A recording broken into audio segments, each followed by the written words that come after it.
All right, so welcome to Graz Gallery Days 2021. I'm very happy to have Edward Clydesdale Thomson and Jure Kirbiš here with us to join our online program in conversation. Edward is a multimedia artist based in Rotterdam. He is head of the fine art at ArtEz in Arnhem. And he's currently very much involved in the Kulturjahr 2020 project. The Grazer Kunstverein is moving.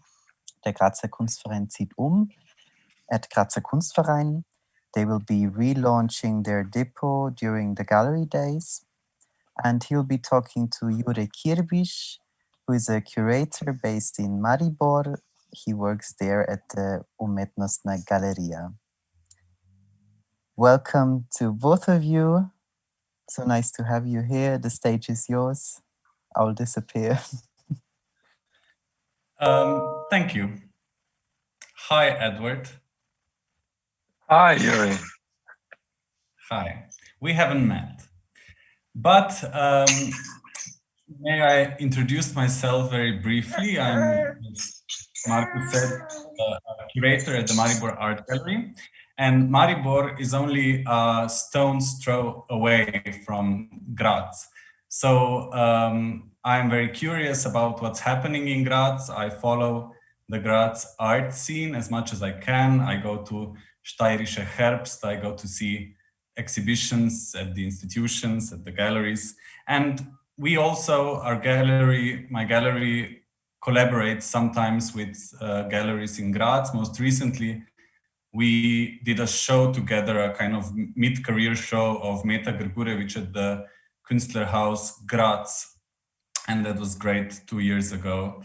So I'm very happy to be part of Graz Gallery Days for that reason.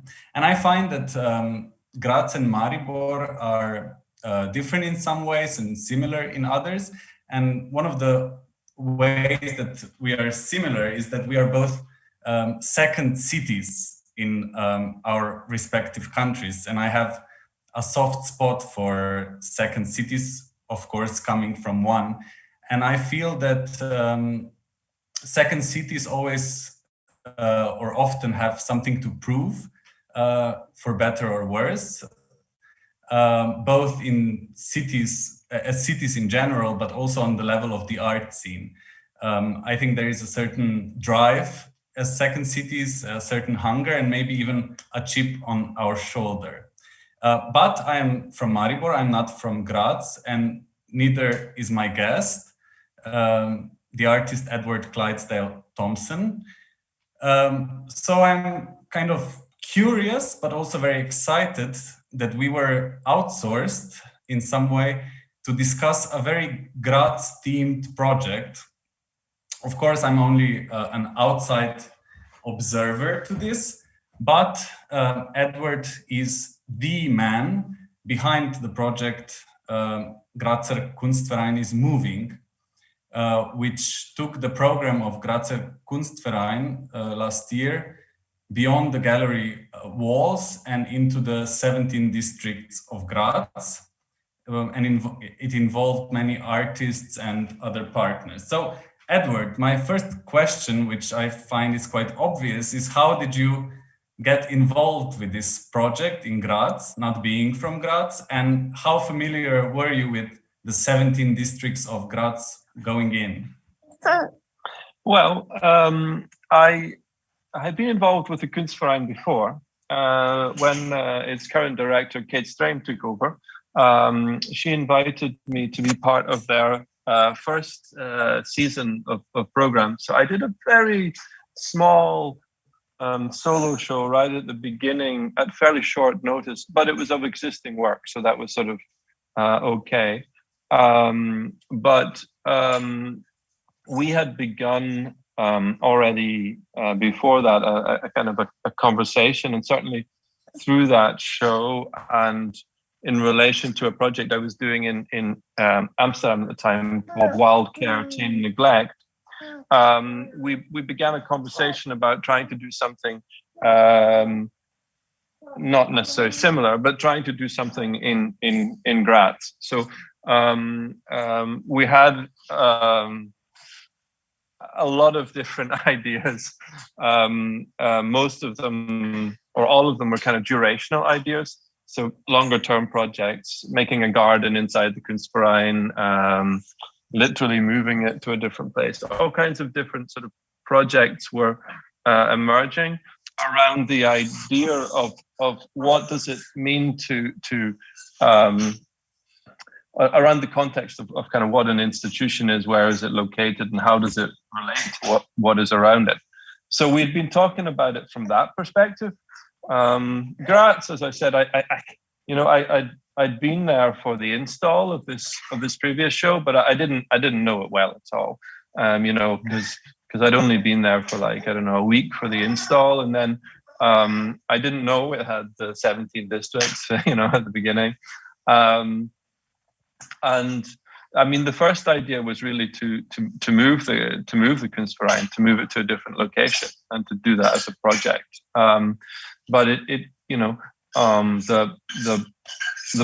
board of the Kunstverein didn't really want to do it, actually do it right away.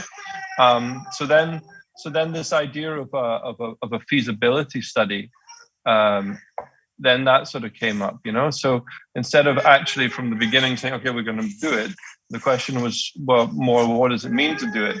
And it's through that process of the feasibility study that we got to the idea of the 17 districts. And I didn't know the district, so I spent as we were developing the idea, and when we got to the idea of doing the 70, doing it in each district, then of course I visited each district, and I cycled around Graz and tried to pick out interesting locations. So the Grazer Kunstverein therefore didn't move. It stayed where it is. Or not yet. Not yet, but its program moved around the 17 districts and you with it, but still the Kunstverein gallery space remained where it is, and there you presented a kind of a parallel project, or maybe a culmination of the entire year's program, called the Depot, where you presented kind of 17 functional sculptural objects, furniture pieces that correspond with the 17 districts. Can you talk more about that? Yeah, I also always wonder whether it's meant to be depot or depot. It's a tough one, that. So the idea came about to move to these different locations, do this feasibility study. So each space, each Kunstverein would be in a different place, and rather than moving it, and we wanted to have a way to grasp and ground what was happening. So we needed to find a way to bring it all together somehow. So that it could have been a virtual space, it could have been like a magazine or a journal, or it could have been, it could have taken many forms, but there needed to be some anchor point. And at a certain moment, we decided that anchor point should be sort of like a depot. It should be almost like we wanted it really like almost like a working space, or a space where the different satellite projects, let's say, could go out and then sort of come back to. So it fulfills, there are loads of functions that it's sort of meant to fulfill, and doesn't fulfill in different ways. Like on the one hand, it's an information center, so it's where you can go to find out about the different projects. It's also the archive of those projects, so all the information.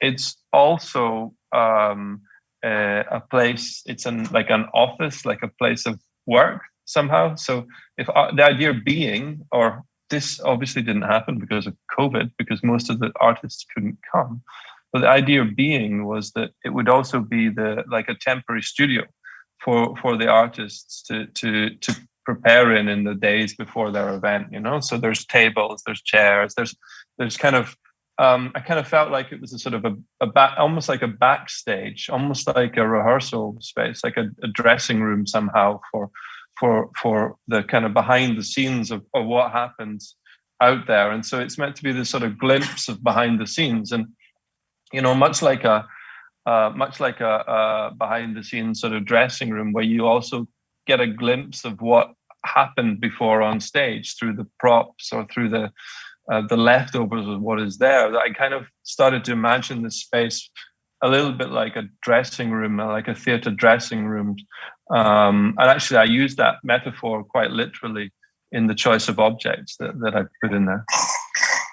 Yeah, they're really amazing objects, and the program involves communities, but also was the community in some way involved in the making, in the design process, in terms of maybe local craftspeople or local manufacturers? How did you go about creating these amazing pieces? No, they were not at all. I would have loved for them to have been, and the nature of the project shifted with all the travel restrictions that we had in time.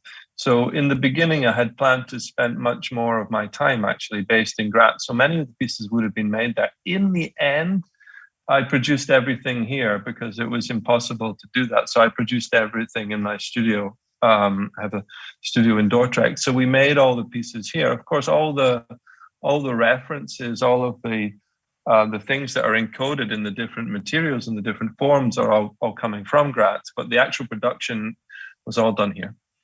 What kind of references are there? Are they architectural? Are there like a sense of the place each of the 17 districts supposedly has a different kind of sensibility? True. I mean, each object for clarity, so each object relates to each of the districts. Each district had an event, and the objects, in each object, I tried to pick up on aesthetic codes and vernaculars that I saw in the area. So as I was cycling around, I would take like lots of photographs, and then I would later come back and I'd cut and paste them, collage them, and try to establish a sense of a sort of an identity through a vernacular, through an aesthetic language. So I didn't. I don't know the people that live in. I didn't do community work in each location. I visited them and cycled around, tried to get a sense of it, and through that you see it like physically, and it's through the visual that I worked. So it's very much picking up on architectural features, but also like the kinds of spaces that you see, the kinds of things you encounter. Mm-hmm. Some of the references are quite concrete. Yeah, I really like how you describe the space, the depot, also as a backstage, as a dressing room. So the objects are like clothes racks and mirrors and lights that you have around the mirrors. So if the depot is the backstage, then the city of Graz, the 17 districts of Graz are the stage. And how did you go about conceiving the program for that throughout the year? Well, we did that very much together with the kind of the wider team. So with Kate and with Tanya and Ahmed and Verena now and we basically we would think about, or I would think about interesting propositions. I want each Kunstverein to be a proposition and a kind of a question, almost like a kind of a challenge. So we would start by really think from the question, like,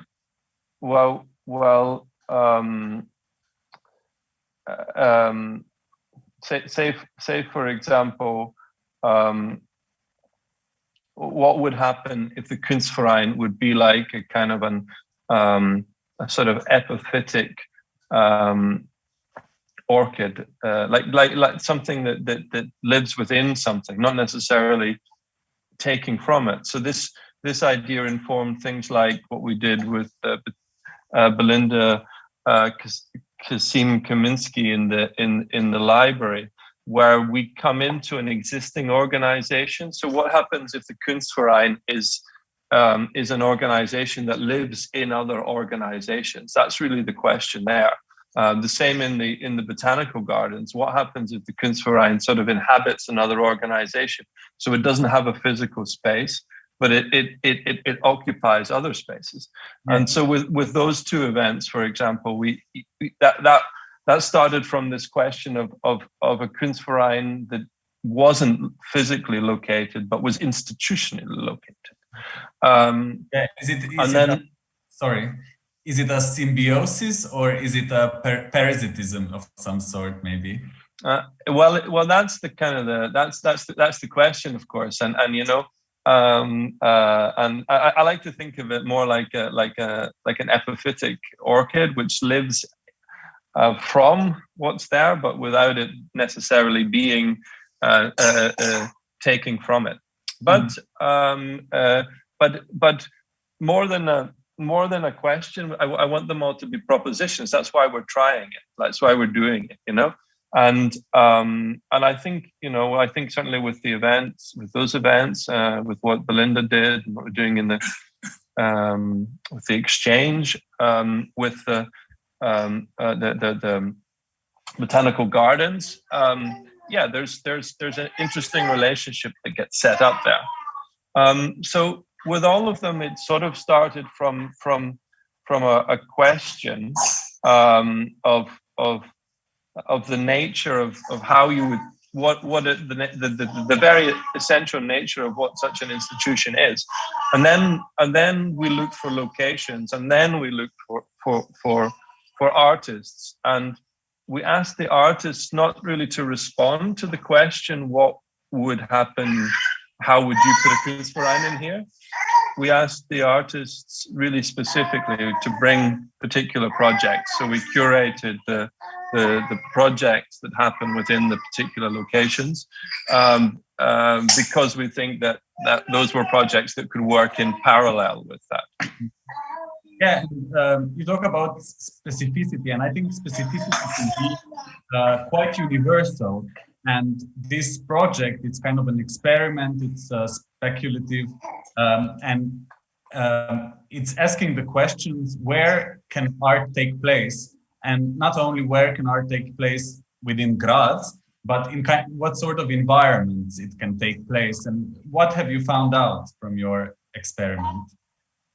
Well, we're still halfway through, so I hope there are still a lot of conclusions still to be drawn from it.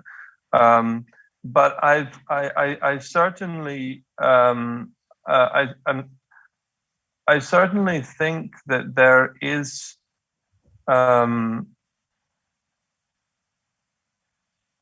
more space than we think for an institution that is not physically grounded within one place. And that this is, while on the one hand, incredibly dangerous for an institution, it runs the risk, flexibility always runs the risk of being, of losing, let's say, a grip. So it's easy to be moved aside. So I'm always very wary of the kind of the terminology of flexibility, but at the same time, art speaks in many different ways at many different times, and a program like this offers a kind of a multitude of spaces and voices and times through which it can speak, which is is in many ways larger, quantitatively larger than what a Kunstverein would ordinarily offer. Not to say that art spaces that are fixed in locations can't do projects other places. Sure, of course they can. They do. It's not. It's very unusual, but I really think that like working inside other existing institutions offers a particularly interesting model. Also, collaboration offers a particularly interesting model. We've also been working with Radio Helsinki on a series of broadcasts, which in a way allows for the kind of the carrying of that message, or the carrying of that platform to reach into places that it would not otherwise. So I think we've highlighted a lot of interesting. There's a lot of interesting avenues, let's say. If we go back a bit to your work at the depot, is it a part of your practice? You kind of create these objects that are functional, that function as furniture, but telling some sort of narratives or kind of concept through them. Sorry, tell me that again, my daughter. I couldn't hear the last word. No, if you work often in this kind of medium of functional objects, but telling kind of stories through them. Yeah, that's a good question. A lot of my work often sits at the kind of the margins between functionality and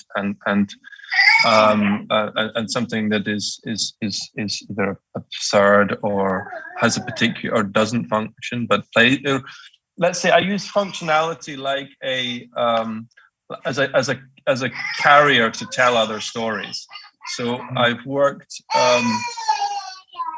in the past with I'm going to just go a little over here because she's getting a wee bit loud. I'm going to step outside.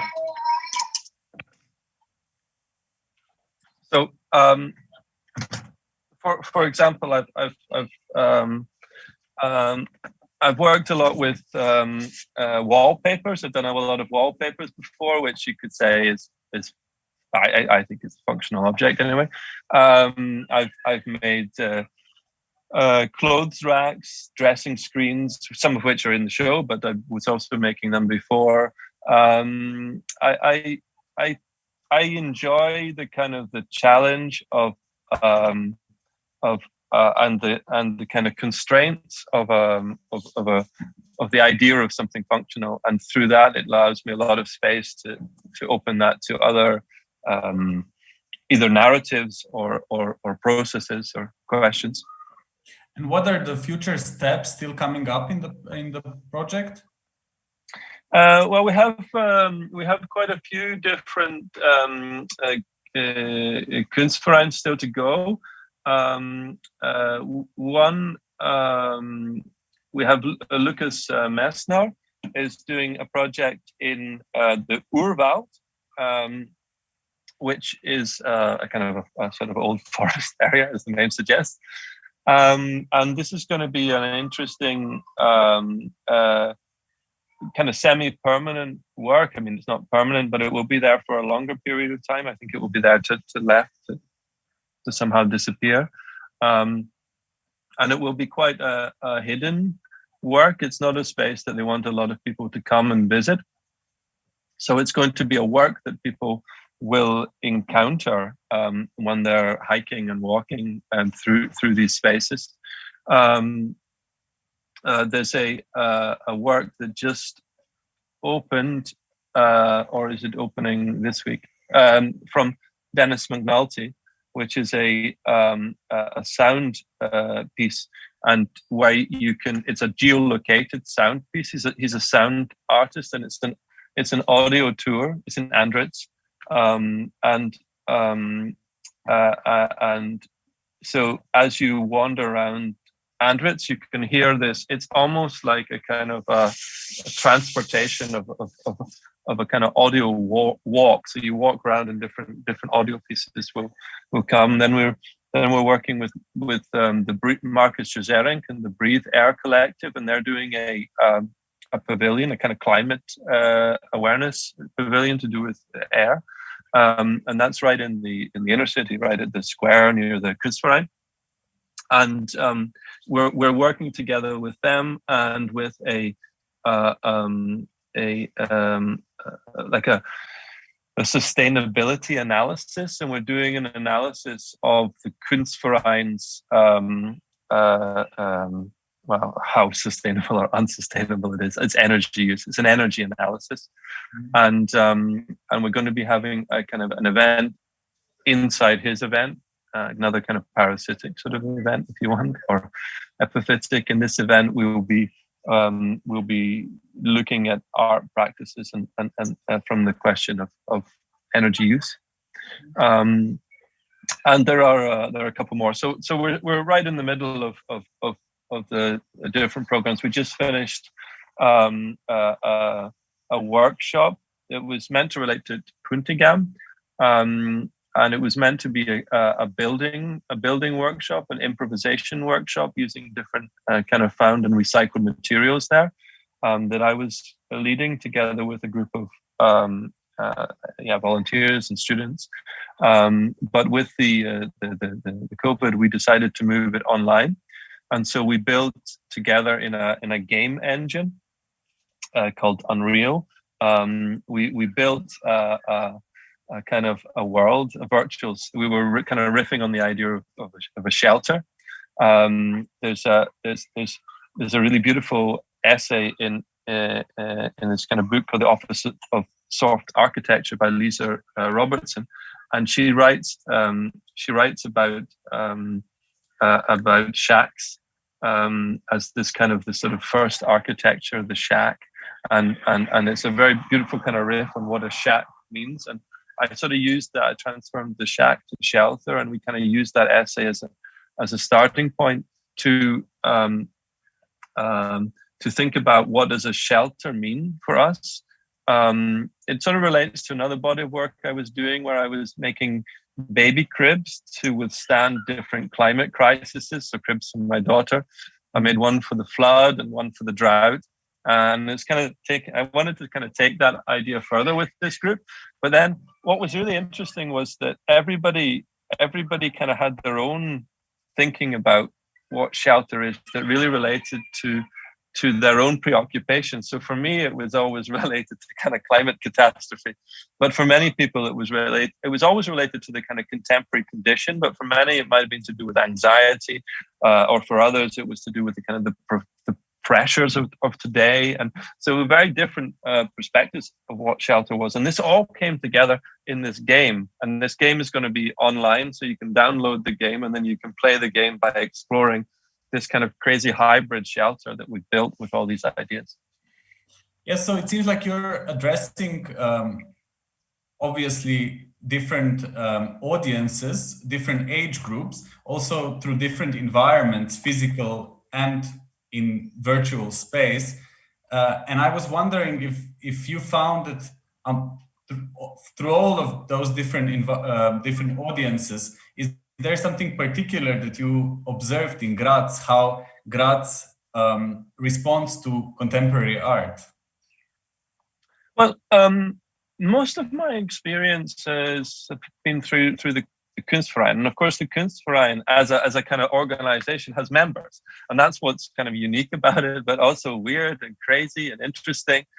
So when you have an opening there, or you do an event, there are all these members come, and I've been sitting in on members' meetings and things before, and it's really interesting because these are people that are passionate about art. Some of them are artists themselves. Some of them work in related fields, but it's generally speaking, it's just a group of kind of interested people that might know something about art or might not, or have very different opinions about it. So it's a kind of it's an interesting so it has its own sort of audience in a way because of that. Besides that, the Kunstverein has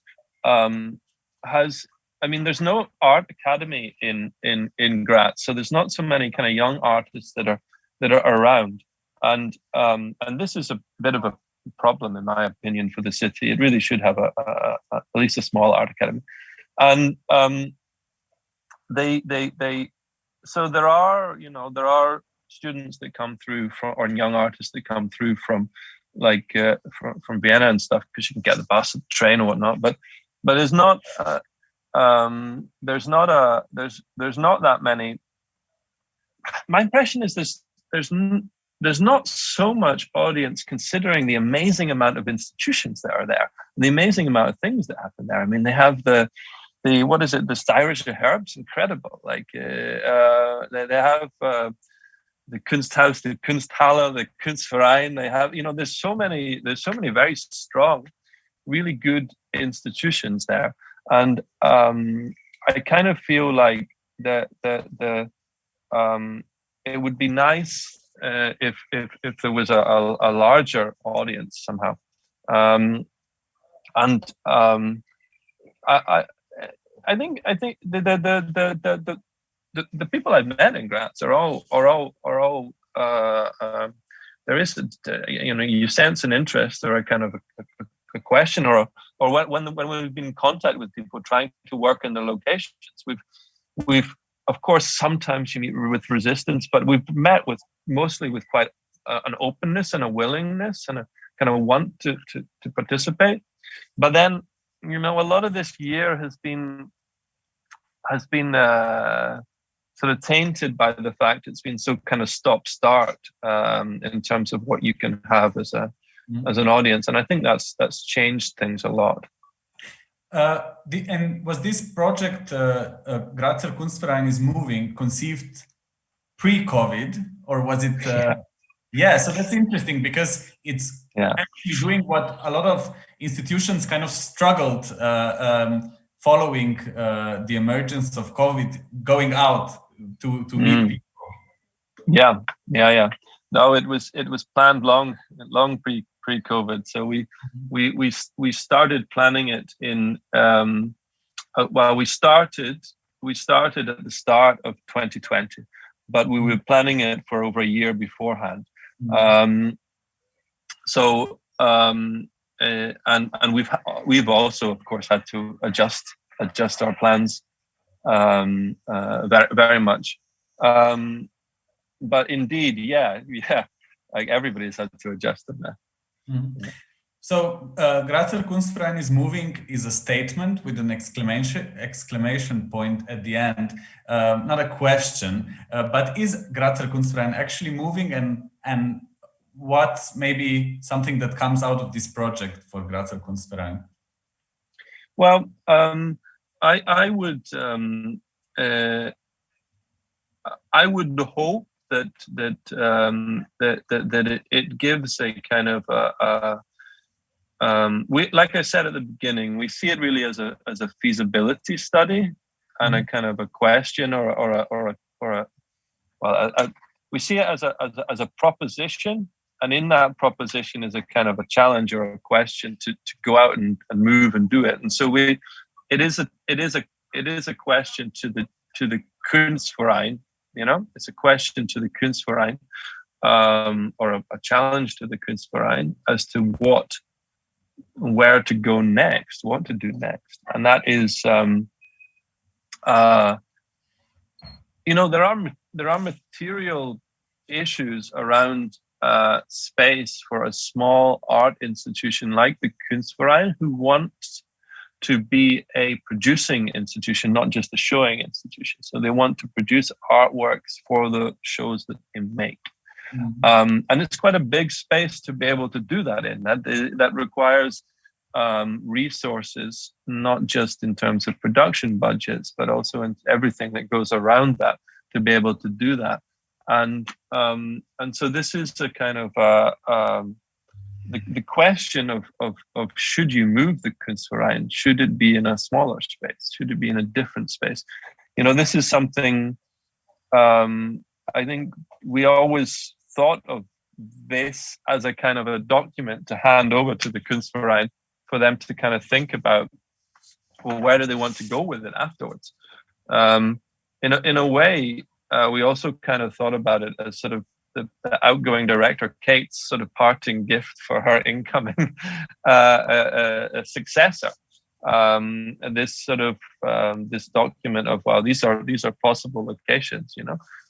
Doesn't mean that do what you want with it, burn it. That's also fine, but it's there. And during this Graz Gallery days, what of the project will the audience be able to see? And afterwards, what will remain when the project ends of the Grazer Kunstverein is moving? What will remain? Well, what will remain is a series of videos and that we've made. So each event we make a video for, and that will come together, and you in the end you'll be able to watch all 17 videos, and we sort of see these videos a little bit like a kind of a book, a little bit like a catalog of the show somehow. And this is really the legacy of it, and it incorporates documentation, interviews, and information. And during the weekend now, the depot, of course, is open. I will be there. People can talk with me. And documentation. So these videos that we've made until now, people will be able to see. They can come and they can get access to the works that are available to go and see, like this tour from Venice. You can go and get the map and the audio file, and so you can go and you can take this journey yourself, or you can read the books that Belinda brought to the city library. You can come and you can get insights. You can navigate many of the projects that have happened and get kind of information about the projects that are about to happen. Okay. Well, thanks, Edward. I think. Thank you. I think we've gone through it all. And back to you, Marco.